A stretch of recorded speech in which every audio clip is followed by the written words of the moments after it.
I have the pleasure today of talking about Solomonic magic with Sara Mastros. Weiser reached out to me with a copy of her most recent book, The Sorcery of Solomon, a guide to the 44 planetary pentacles of the Magician King.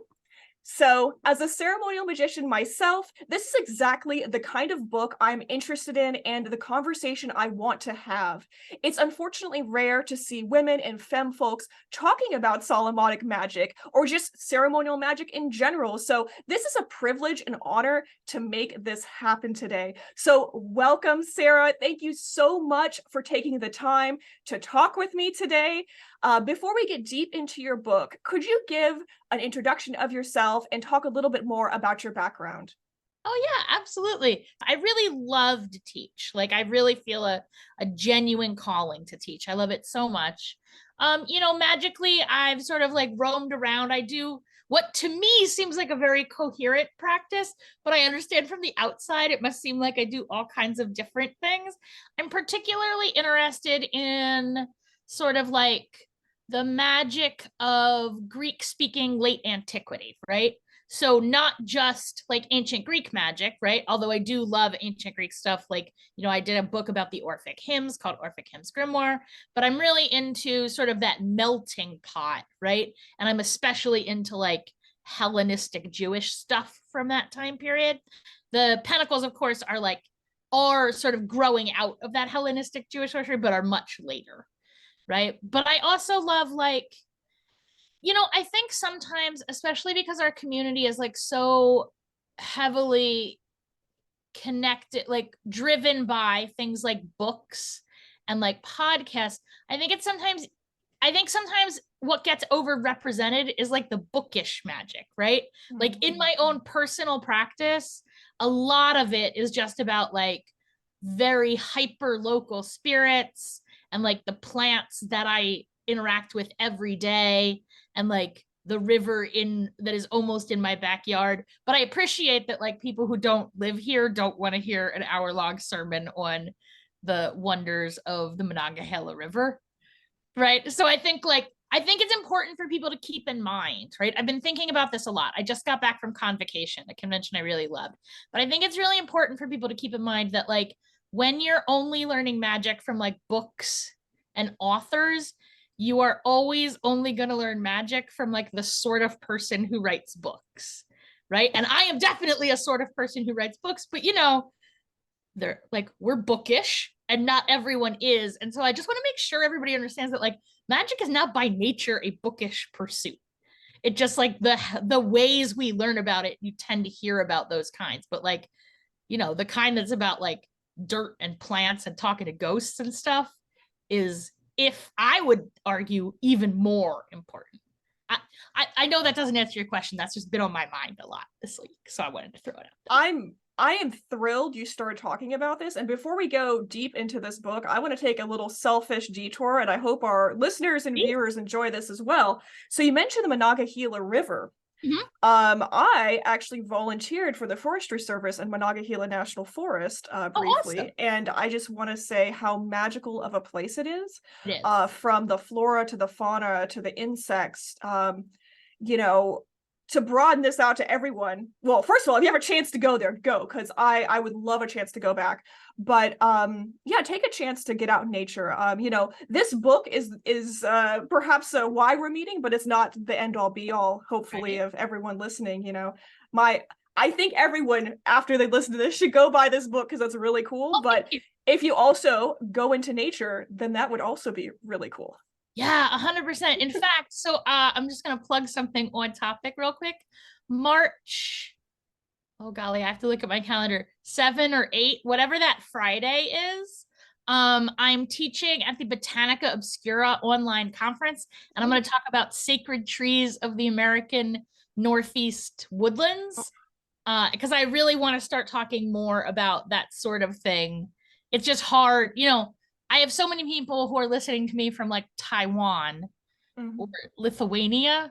And so I don't always talk about like the much more specific local stuff, but I really want to talk about like our woodlands and doing Yeah. magic in our woods because I see so many American magicians, like even those who do work with sacred trees, like they are only ever talking about European trees. So I really want to talk about like I'm looking out my window at like my beloved black walnut tree right now. And I Oh, really that's like want to talk about black walnut. I don't have it right now, but hopefully before this is out, hopefully this is going to come out before that conference. I have a 20% off coupon that I can give people. Oh, all right, cool. Yeah, that I And will send you. So it'll be there when they listen to this. yeah, fantastic. And all of course, like Sarah's contact information and links to websites are going to be below in the description of this video for people watching. So make sure you connect through that way as well. So I want to spend the rest of the time talking about trees, but that is not what we're doing. I'll come back some other time and talk about Yes. Oh my God. I would love that. So yeah, just, I mean, the environment, birds, native species, urban agriculture, these are all all interests of mine personally that I don't normally get a chance to talk to people about, but awesome. So great to see that overlap in you as well. So my BFF and co-magician who I met in Girl Scouts is now a professor of botanical medicine. And I keep talking to her, trying to convince her to do a book with me. That'd be amazing. I would love that. So yeah, back to Solomonic magic, which, you know, is also just as exciting. And so Solomon also a famed herbalist. Like even Solomon, we yeah. want to talk about his bookish nerd. Sorry for my language, but he is famous as an herbalist. There's like so many stories about it. Yeah, yeah. So and speaking of Solomonic magic, in that niche and that area, how did you first discover Solomonic magic, and what made you decide to study it a little deeper and eventually write this book?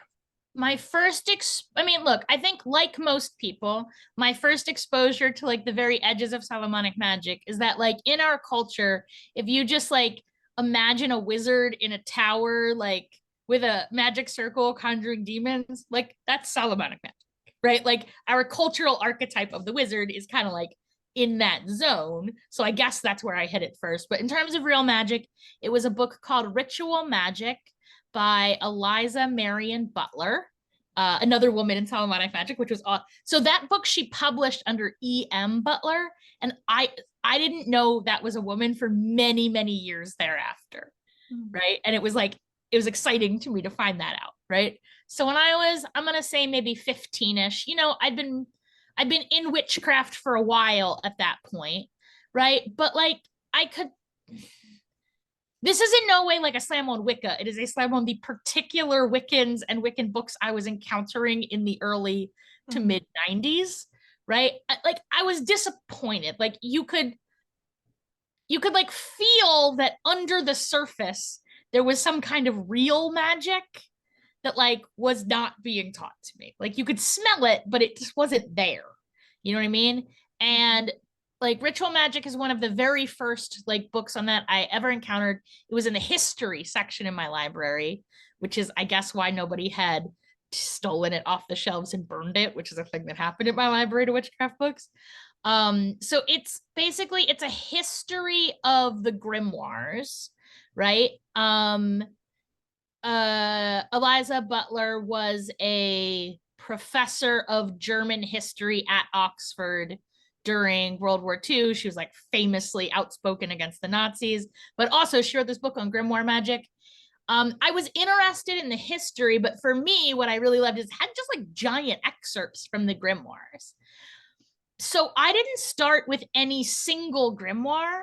I started with like a sort of like pseudo grimoire that I cobbled together out of all these excerpts from different grimoires and then sort of like stitched together with some Jewish prayers where I felt like it needed some extra bits.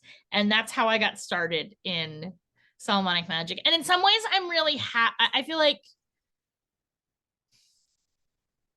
I'm kind of happy that I saw like an overview of grimoire magic before I like tunnel visioned down into any particular grimoire, because I think sometimes people get like,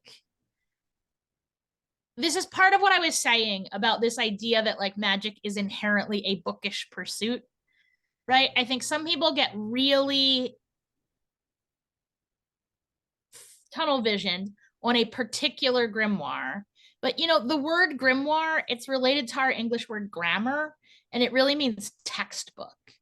And so I know I'm going to maybe catch some flack from this, but like I did it just like the textbook said is not the flex that people think it is. I love that. Like I think of it a lot like cooking. You know what I mean? Like when you're very first learning to cook, like you should follow a recipe because you don't know what you're doing. But like, I've been cooking for a long time. I'm not like a super fancy cook or anything, but I cook, and I almost never use recipes, right? I like read some recipes. Like I'll kind of think about what I want to make and I'll read a couple different recipes and get some inspiration and then sort of make my own thing. And I taste as I go and I sort of go with the flow. And I feel like magic is like that as well. But I do think that like, I've eaten food that people who didn't know how to cook did that with no good, right? And I think it's the same with magic. Like you do, like I think when you really deeply understand the recipes, you learn how to like take them apart and put them together and make them your own. But that first step, if you're going to play jazz, you do have to know what scales are. Yeah, definitely. And so I think about magic in that same way. And so that's what I'm saying. I think it was really lucky that I ended up getting into grimoire magic in that way instead of like one complete text because I didn't have the option. Like I had to, you know what I mean? Because I had these excerpts and they were all similar, but like, my blessing of the sake of the holy water would be in one style. And then like my first conjuration would be in a slightly different style. And then the next conjuration would be like a slightly different style. And I had to kind of like make them my own just to smooth it out into a whole thing. But also the book did a really good job of sort of helping me understand like the structure of goetic and grimoire magic generally.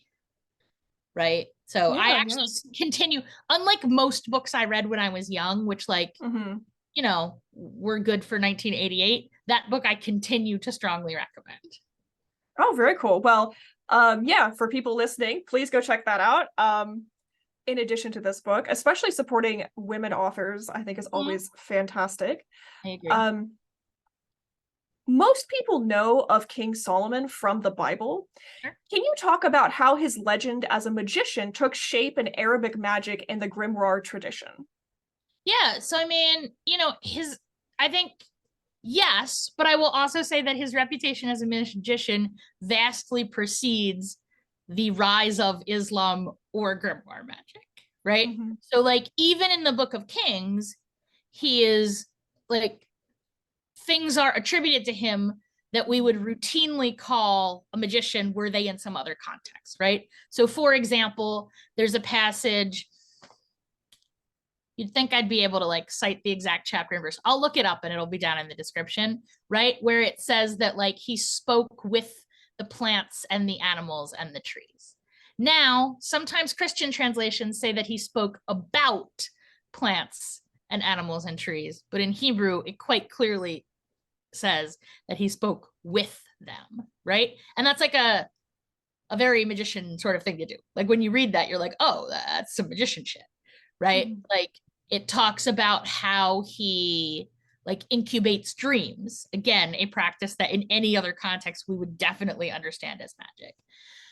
And certainly like magicians are calling on Solomon for his aid in magic by late antiquity, right? So like by maybe like because it's all it's all up in the PGM and lots of other sort of the Greek magical papyri and other sources. So I am talking now. So let me give a little context. I know you probably know what I'm talking about, but I imagine many people listening don't, right? So when we say like Grecophone late antiquity, we're really talking about people who spoke Greek, which really means like from say southern France through northern India, right? That whole giant region, right? Including pretty much the entirety of what we would now call the Middle East, right? And we're talking about, maybe like very broadly, I would say maybe like 300 BCE through about like 700 CE. When we're talking about Jewish stuff in particular, the easiest way to think about it is that like late antiquity means after the rise of Christianity, but before the rise of Islam, with some like fuzziness on both of those boundaries, particularly on the earlier end, right? And so, yeah, I think like like his reputation as a magician is woven into the earliest stories about him, right? And I think our earliest written sources on Solomon is probably the Book of Kings, right? But lots of other ones too. Jewish sources, later Arabian and other Semitic pagan sources, particularly like astrotheological sources. But then really in continuing from Judaism through like late antique Greek paganism and then into Christianity and Islam, right? And there's sort of like this really vast sort of like cross-cultural hagiography of Solomon generally, and in particular Solomon as a wise magician. Yeah, wonderful. And I think that's the kind of context that'll be really helpful for listeners and hopefully readers as well to get into your work and understand the context of, King Solomon. I'm a big believer in like historic and cultural context being key when reading historic texts. So like, truthfully, the first maybe 50 pages of the book are full of are basically that historic and cultural context. Fantastic. And so I'm just going to kind of slowly walk this conversation forward to your book. So I actually have right here a rebound first edition of Mathers, The Key of Solomon. And for our viewers, have some visual stuff to keep your interest and attention. But in your opinion, Sarah, how is the Mathers edition of The Key of Solomon so important to Western esotericism and in your book in particular? Well, okay, so let me start with a little background. Again, I know you already know this, but maybe not everybody does. Like just about who Samuel Mathers is, right? So S.L. Mathers is a straight up genius, right? Like I would not maybe go so far as to say he was an amazing, ethical, compassionate person, but I mean, like he was, fine, like for his time, right? He's one of the founders of the Golden Dawn. And so his edition, right, which I mean, you have it there, you'd think I would know this number. I'm gonna say it came out in 1888-ish, right? 1889. That was close, right? Very close, very close. Yeah, so he's one of the founders of the Golden Dawn. He is obviously quite bookish, right? He wrote a lot of books. If you look at if you read a lot of Mather's books, you'll notice that right around like 1887, he weirdly seems to like get way better at Hebrew and Jewish magic. And that's the year that he met his soon-to-be wife, Moina Mathers. Her given name is Mina Bergson. She is the little sister of the French Jewish philosopher Henri Bergson. Her great-grandmother was Reb Temerel Bergson, the only woman to have been afforded the honorific title Reb, which basically means teacher, in really most of Eastern European Hasidism. Temerel Bergson was instrumental in the founding of what we would now call Hasidism. So I think that even though this book is credited to only S.L. Mathers, it's 1889. I think that a close reading makes it pretty clear that it is a collaboration between him and Moina, who partly because she was very private and partly just because of the nature of Britain in their day, we don't know a lot about, but she is amazing. William Butler Yeats said she was the best magician in the Golden Dawn, right? Wow. I mean, maybe he said she was the best visionary magician or something, but he had high praise for her. And I really encourage people to learn more about her. Really the only good source available for that is a book called Women of the Golden Dawn by Mary K. Greer, which if you're into Golden Dawn stuff or into magical history or into reading about badass witches, women witches, I strongly recommend that book, right? Oh, yeah. So, there's all these, we talk about the Key of Solomon as if it's a single book, but it's not. It's like a family of related manuscripts, right? Some of which are really quite different from each other, right? And so Mathers is and all of them have a lot of problems, right? Particularly, I will say, so my book focuses very specifically on the Pentacles, right? So the Key of Solomon in the form we know it today, most of my colleagues, I think, would say was probably written in the form we know it today, probably in like maybe the late 1300s, probably the 1400s, probably in Italian, maybe in Latin, right? But the Pentacles, there's like some reasons to believe they are not actually part of that text, but were sort of like slipped in separately. There's a couple reasons for that. One, some manuscripts don't include them at all. Two, they're very different in different manuscripts. Three, in some manuscripts, there's a book 1 and a book 2, and the Pentacles are not in either of those books. They're stuck in between. Pretty compelling. But also, like, they're in Hebrew. So I feel like it's pretty solid evidence that they were composed in Hebrew, right? Now, I personally think the Pentacles probably originated in a little bit earlier, maybe like 12th century Sepharad, that is to say, Jewish communities in Muslim-controlled Spain and Portugal. I have reasons for believing that I go into in the book, but I don't want to get too like in the weeds about it, right? But so, Mathers is looking at all these different manuscripts, mostly like that he has access to. But it's 1888. It's not like he has an internet. And also he's poor. Like, unlike many of the people in the Golden Dawn, S.L. Mathers is not well-to-do. So he's not like gallivanting off to every library in Europe, right? Like, he's doing what he can, mostly with manuscripts in the British Library and a couple of other ones, right? Which means, and also almost entirely manuscripts in like Western European languages, right? That is to say Christian manuscripts, right? So primarily ones in English, French, and maybe German. I'm not sure if he had any German manuscripts. But I don't actually think he had any of those early Italian manuscripts, but I'm not 100% positive. I'm not super duper into like the fine points of textual history, right? But he's looking at all these manuscripts, and as a magician, he's sort of weaving them together into his own edition, right? Which is good. Like, I know people like sometimes like to shit on the Mathers edition, but like it's good. I think he did a reasonably good job of doing that. I think, it's not like the definitive edition or anything, but I think he does a pretty good job. I think it's so important just because like, it's in English. I'm not sure when it started to be like widely reprinted, but certainly by the 60s, it was like widely available. I mean, I don't mean it was in every Barnes and Noble, but I mean, if there was a Key of Solomon in your Barnes and Noble, it was going to be that one. And if you asked Barnes and Noble to order you a Key of Solomon, that was the one you were going to get, right?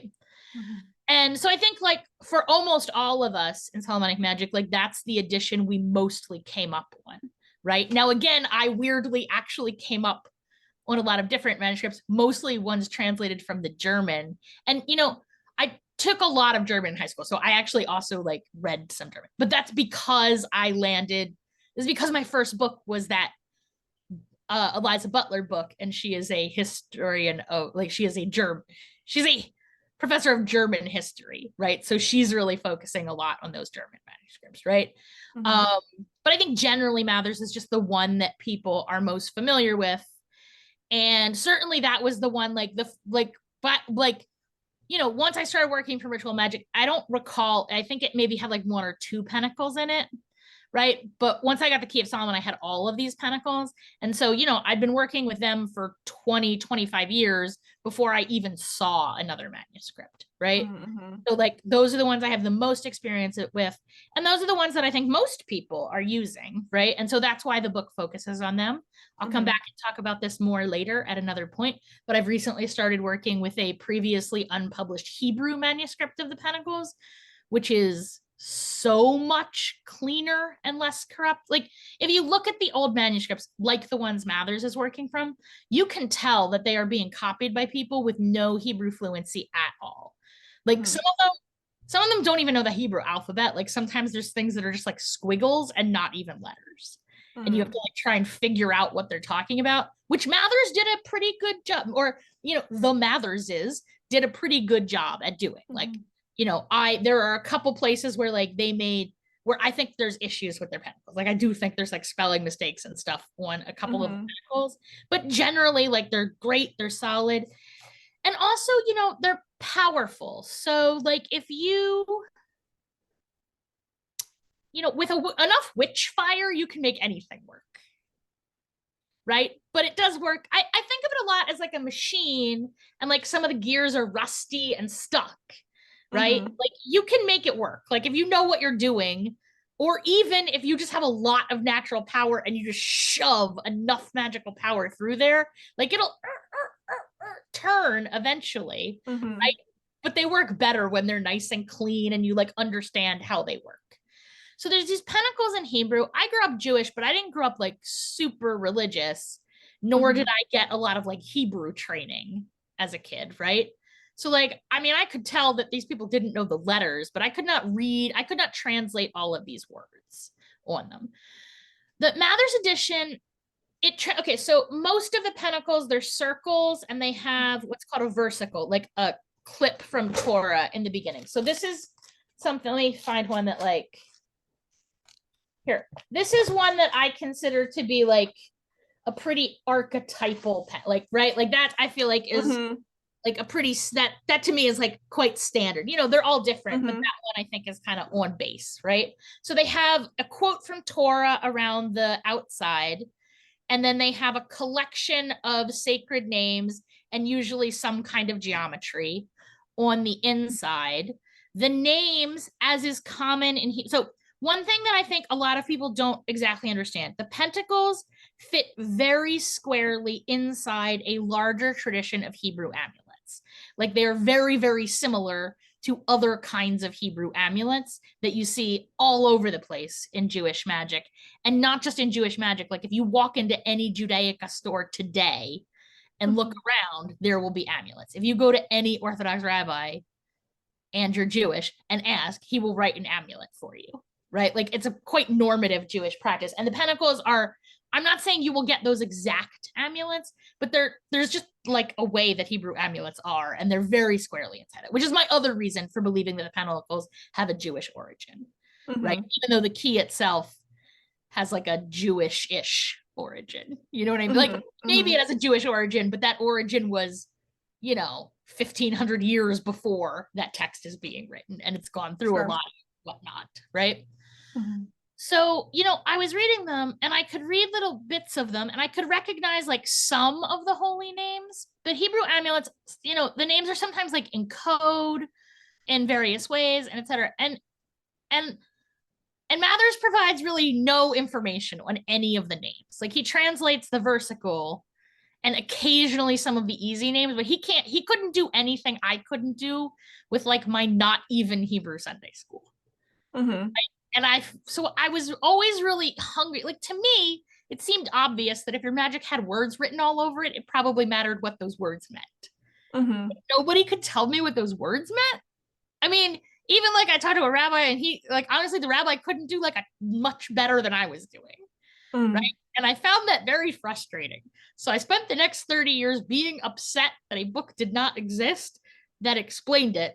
And then I finally just gave up and wrote one. That's how I got to this book. Oh, that's wonderful. And that really gets into some of the weeds I was hoping you would talk about in terms of why you made some of the choices you did. So just to sort of elaborate on that. So we're talking about comparing, you know, the Mathers edition with your book and comparing the 44 seals in your book to the Mathers edition. And there are some striking differences. And you started to get into that. And so one of the distinct differences I noticed was at the bottom of some of your seals, you add English translations of the Hebrew. You give the seals names or titles. You put, you know, just for example, the SATOR square in English letters rather than Hebrew, as Mathers has it, and so on. So, I guess getting into the weeds now, how do you go about reconstructing or redesigning the 44 seals and Mathers books? Like, what did that process look like for you? So, first off, I want to give a shout out. Catherine Skye Peck, the creative director at Wiser, did the cover and all the interior layout and the actual illustrations, right? So I like sent sketches, but the like beautiful, the fact that these pentacles are beautiful and not just useful, all her, right?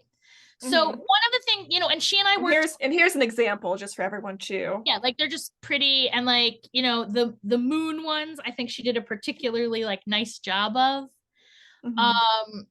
you know, she and I worked really closely, and we agreed that like we really wanted to show a variety of different styles, right? Like I really wanted to drive home this point that like the goal is not to photocopy this picture out exactly the way it is.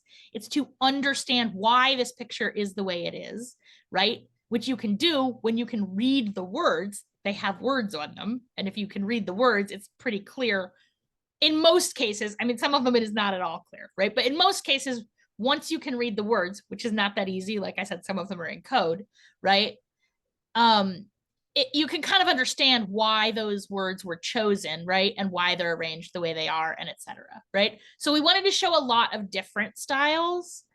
You know, in the Mathers edition, in many different editions, sometimes the versicles are in English, sometimes they're in Hebrew, occasionally they're in Latin, right? So I just wanted to show some of both, right? And the truth is, the ones that have Hebrew and English, it is a design decision because there were like, yeah, right. So you can see, I think those that you just showed were Hebrew, but there's some where they're also in English or Latin, right? So, you know, the ones where it's Hebrew and English, it's because the versicle is short. And so like we had extra room, so we put both of them. Like it really is like those sort of decisions were largely like design decisions. Mm-hmm. The Sator square, like it's more complicated, and I sort of explained in there, but it's because like actually the Sator square is almost certainly like a Latin magic square that is being translated into Hebrew rather than the reverse, right? Like a lot of them, you know, a lot of these pentacles, but that particular piece, like we see in Latin inscriptions way before we ever see it in Hebrew inscriptions. So I just thought, like, why keep it in Hebrew? Yeah, that makes sense. Right. And so like there were some of those were like mostly design decisions. But really a lot of it was that I was really adamant that I wanted to show like lots of different stuff. In fact, Catherine is the one who like kept reining me and like, Sarah, we can't make a book where every page is like a different style. People will hate it. But like I really, you know, like in my fantasy book, which is why they don't let me do graphic design, like every pentacle is a different artist in their own style, right? Because I really want to drive home this point that just like cooking, right? Like you put your own flair on it, right? And that the pentacles in their essence are like word name formula magic, right? And that means when you understand the words and names and formulas, like you can pretty it up kind of however you want. Yeah. So that's really why. I didn't use Latin because I don't speak Latin. Or okay, I kind of read Latin, but not really. So that's why none of the like even like that's why they're either Hebrew or English, but not Latin. Great. Well, it's great to hear about some, sort of what went into all of that, and fantastic to hear that. So getting into, again, more of these differences between perhaps your book and other books out there, a lot of the material in your book, such as the SLM method, are original to you. How did you go about developing these practices and rituals? And can you give us an overview of the SLM method? Yeah. So let me talk a little bit about like why it's in the book. And then I'll talk a little bit about, then I'll sort of explain it. And then I guess I'll talk a little bit about where it came from, but like spoiler alert, it just came from me doing this for 30 years and like figuring it out along the way.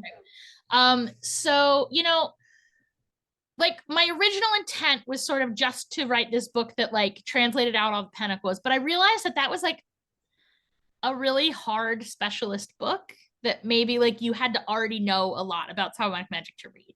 So then I thought, well, let me think about like what do people actually need to know to like make this make sense, right? And what they needed was some kind of ramp into Solomonic magic, right?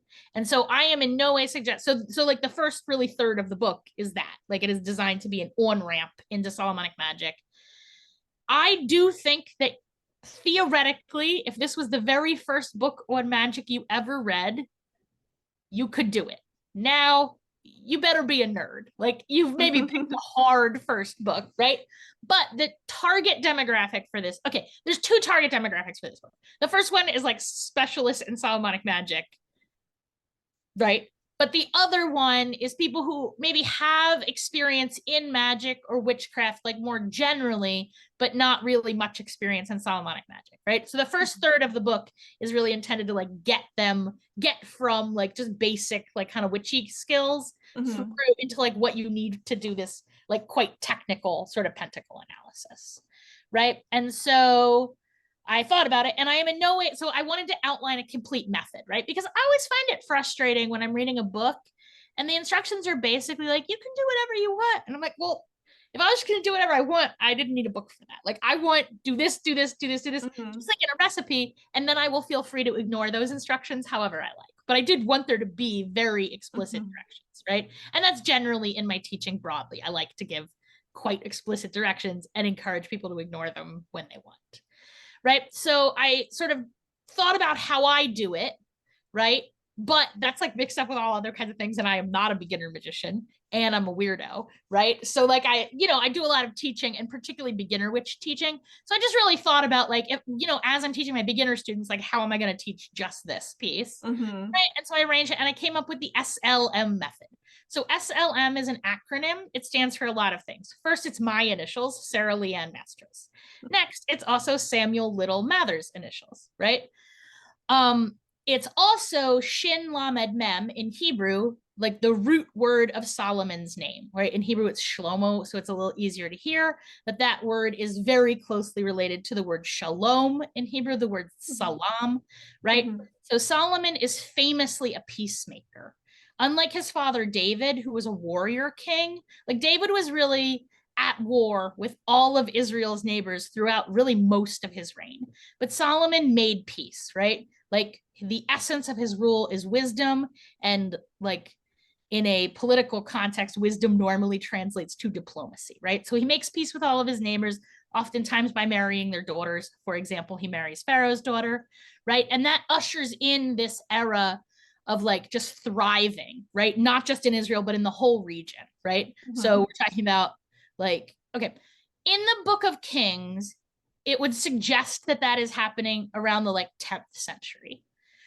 No reasonable person reads the Book of Kings as if it is a history textbook, and I'm not suggesting that Solomon is like a very literal, specific historical figure, but someone kind of like Solomon is definitely doing the sort of thing, like the general things that are being described in the Book of Kings are definitely happening, like not real, almost certainly not in the 10th century BC, more like the 8th century BC, right? That like there is this cross-cultural vast trade network and peace is really flourishing throughout the entire Levant, right? Not just Israel, but the entire region, right?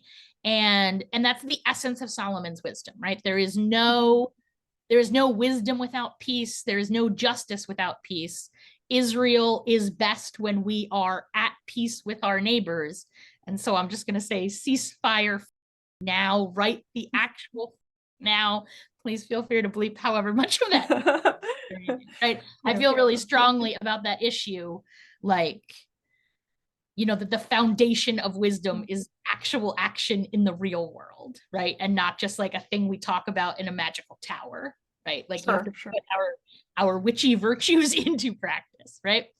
So and Solomon, okay, so again, Shin Lamed Mem like is the root of his name. It means peacemaker. Ultimately, it actually means to.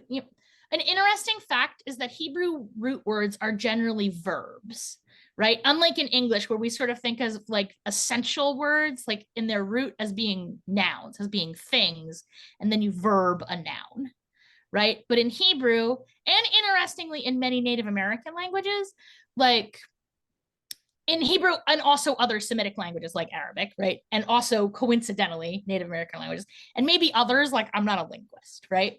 The root words are verbs. And I think it gives this very like animistic way of looking at the world, right? When your root words are verbs. The ultimate root there, it means to set like the sun, right? And so it gives rise to this huge family of words, including words for like Venus evening star, right? And again, like the most familiar one, perhaps shalom, peace, right? Yerushalayim, Jerusalem means the house of peace, but it also means the house of Solomon, right? The connection, by the way, is that, you know, the sun sets in the west, right? So setting like the sun connects you to west, but it also connects you to like evening and like rest. Like, you know, you're done with work and now you get to rest and then you get to peace from there. That's like the relationship between sort of all of these words, right? And so SLM is also an acronym in English, right? So it's, and these are sort of like the three pillars of my particular style of Solomonic practice, which again, I am no way saying this is like the only correct way to do it. I'm just saying, like, if you don't know what you're doing, here's a way. Like, this is, I think, the fastest, easiest, simplest on ramp into doing this kind of magic, at least if you're anything like me. And if it doesn't work, you know, try somebody else's method, right? So it's got these three pillars. The S stands for Solomon himself. I'm a big believer in like working directly with the spirit of Solomon, the magician king, among the mighty dead, and like invoking his help as a teacher. That is a practice I recommend in any kind of magic, right? So when I studied, I taught Kabbalah at Convocation just a few days ago, right? And like at the beginning of class, we like called upon the spirits of like Jewish magicians and Kabbalists to like help lend us their wisdom, right? When I do PGM work, even though I don't actually know the names of like the authors and teachers of the PGM, I still call upon their spirits to help. There's a recipe for an offering incense for like authors and teachers of the Greek magical papyri in my incense book, right? So I really recommend this relationship with Solomon, the magician king. It's actually still packed from Convocation, but my practice is pretty closely tied to like a Greek Orthodox Christian icon practice, right? So I have an icon that I would show you, but it's still in a box because I just came back from Convocation. The L, you know, I actually retitled the L chapter many times. In the book as it is, it's called Logos, but I also tried out language and linguistics, right? To give you an idea, right? Again, I think that Solomonic magic, particularly the magic of the Pentacles, but like pretty broadly Solomonic magic, is a magic where like the oomph of it is primarily coming from like magic words and formulas, right? And so again, if your magic's made out of words, I think it is valuable to know what those words say, right? So that section gives like a little bit of primer on like basically the Hebrew alphabet, right? And then on some most important like Hebrew holy names and just generally about like the practice of using Hebrew holy names in magic, like divine names of power, right? And except for the parts that are like specifically about the alphabet, like a lot of that chapter is also how I would work with like, say, ancient Greek magical names of power. Like I also, in addition to working in Hebrew, I also work in ancient Greek, right? And then the last one, M, the last pillar of my method is magic. And it is that magic is really, really fucking for real. Like it's not a metaphor, right? Do magic, right? And so in that section, I have like I teach how to create a magic book of pentacles, right? Like an awake, alive book that has its own spirit. The book itself is your ally. I teach how to make a book of pentacles, but you could easily adapt that method to all different kinds, like a book of any kind of like spirits, right? So you could on it like, and that's honestly kind of my favorite kind of book to make. I make a lot of them, right? So like my Orphic Hymns book is intended in the exact same way that like it is a series of like it is awoken with individual spirits, a spirit catalog, right?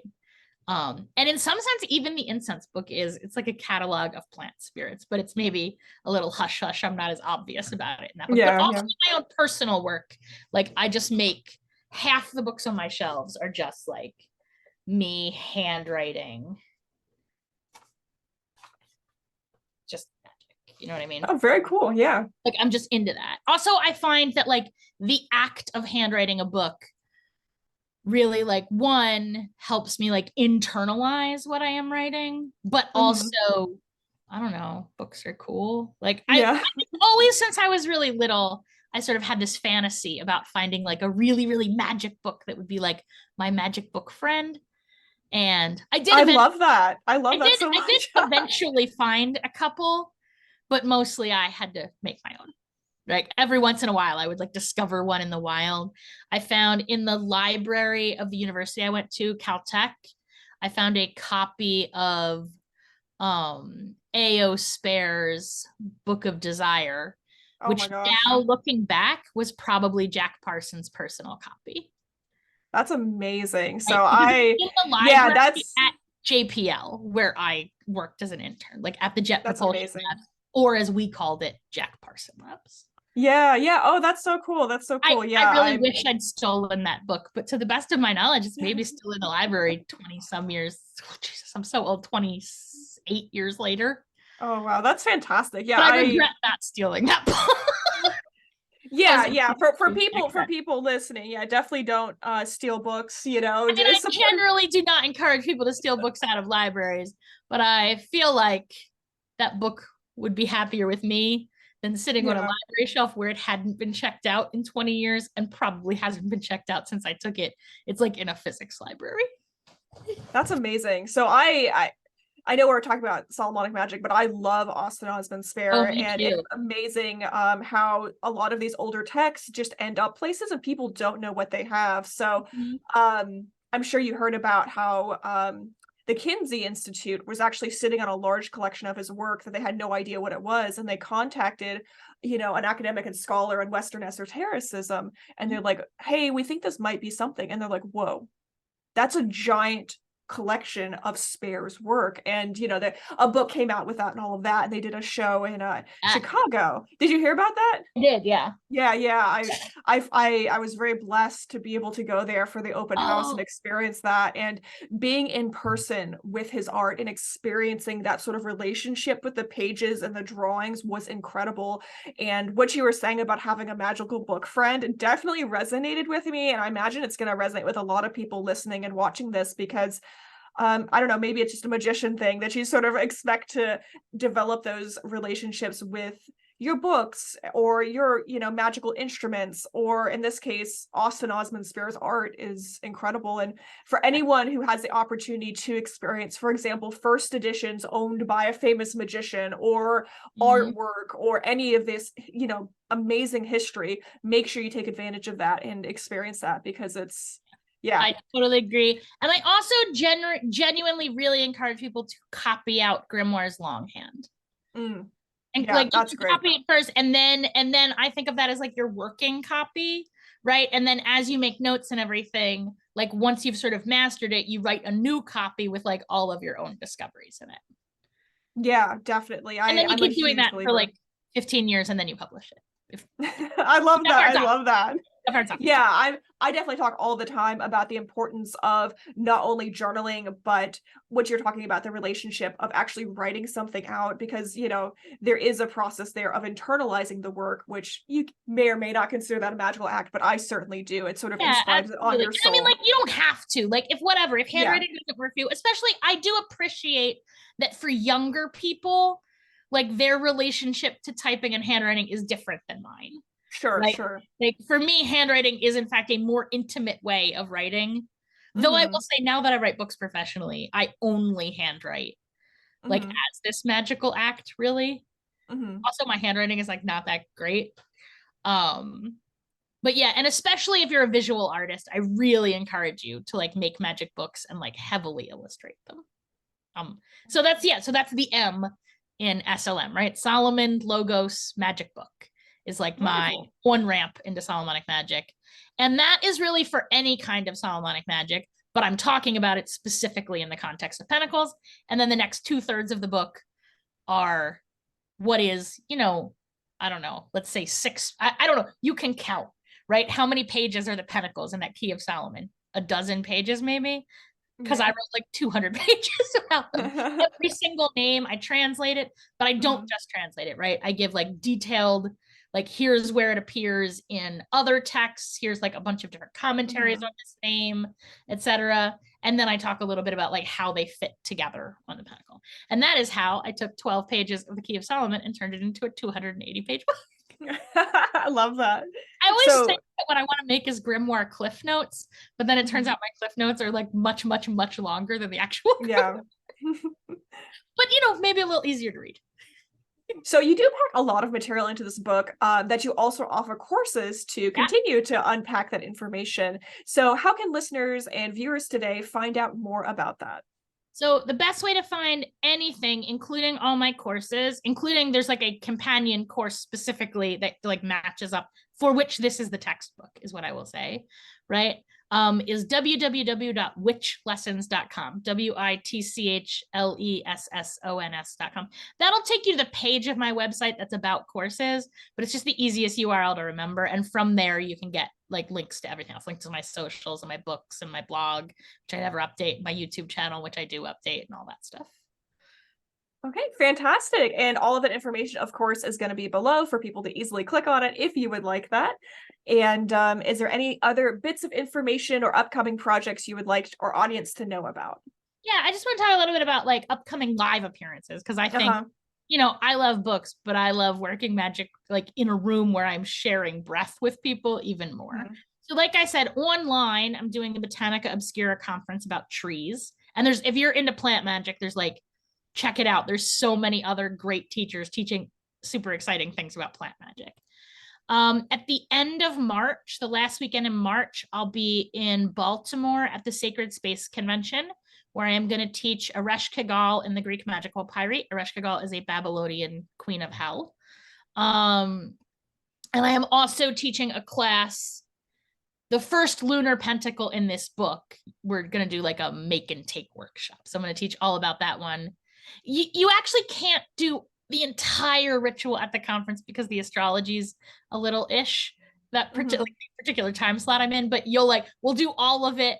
And then you'll go home with like perfect instructions to just like complete that last piece that has to be timed, including like timing instructions.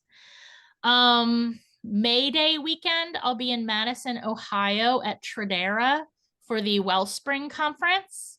I don't actually know what I'm going to teach there yet. I think I want to teach something about ancestors or something about trees, or ideally, if I can figure it out, something about ancestors and trees. Oh my God, I love that. Yeah. And then cool. June 22nd, I'll be in Birmingham, England at the Magical Women's Conference, where I'm going to teach about the oracular necromancy of Sara of Livorno, the wife of Shabbatai Tzvi.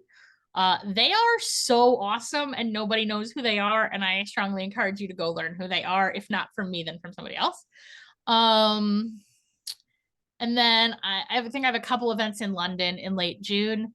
And then like the second week in July, I'll be in Northern Italy doing like a really cool live translated Italian and English lunar witchcraft retreat. But that has been sold out for a long time. So I'm just saying it to make people jealous. No, but hopefully we'll keep doing that sort of thing. I genuinely love doing live appearances. I also do a lot of like littler stuff like Pagan Pride Days, both in my area and like, generally around the Mid-Atlantic. I love doing live events. So if you know about a live event that you want me to come speak at, talk to me.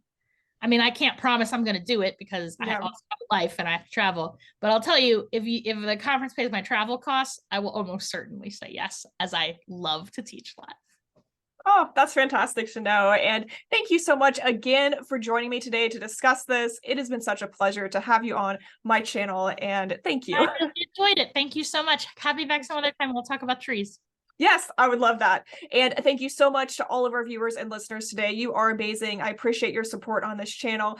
And as always, I am the center of expression for the primal will to good, and so are you. Thank you for watching.